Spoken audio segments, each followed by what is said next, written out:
অভিনেতা জাহের আলভির স্ত্রী ইকরার আচমকিক মৃত্যু, তিনি নাকি হত্যা করেছেন। ভিউয়ার্স, বিস্তারিত জানতে হলে পুরো ভিডিওটিকে না টেনে শেষ পর্যন্ত দেখতে থাকুন। অভিনেতা জাহের আলভির স্ত্রী ইকরা মারা গেছেন কিছুক্ষণ আগেই। অভিনেতার শ্বশুরবাড়ির পরিবারের পক্ষ থেকে গণমাধ্যমে বিষয়টি জানানো হয়েছে। শনিবার 28 ফেব্রুয়ারি দুপুরে পরিবারের পক্ষ থেকে ইকরার আত্মহত্যা করেছেন এমনটাই জানানো হয়েছে।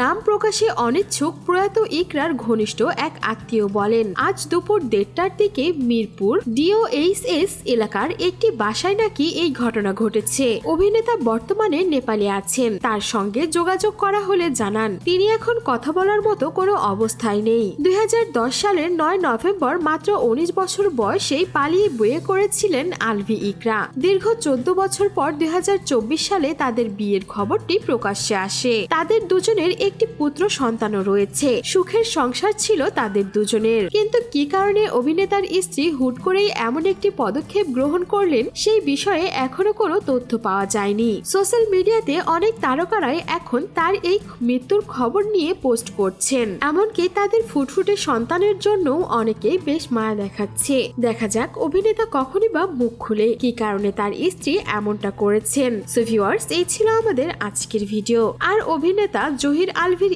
স্ত্রীর মৃত্যু সম্পর্কে আপনার কিছু বলার থাকলে আমাদের কমেন্ট বক্সে বলতে পারেন। আর বিনোদন জগতের এমনই লেটেস্ট আপডেট পেতে আমাদের চ্যানেলটিকে সাবস্ক্রাইব করে আমাদের সঙ্গেই থাকুন। ধন্যবাদ।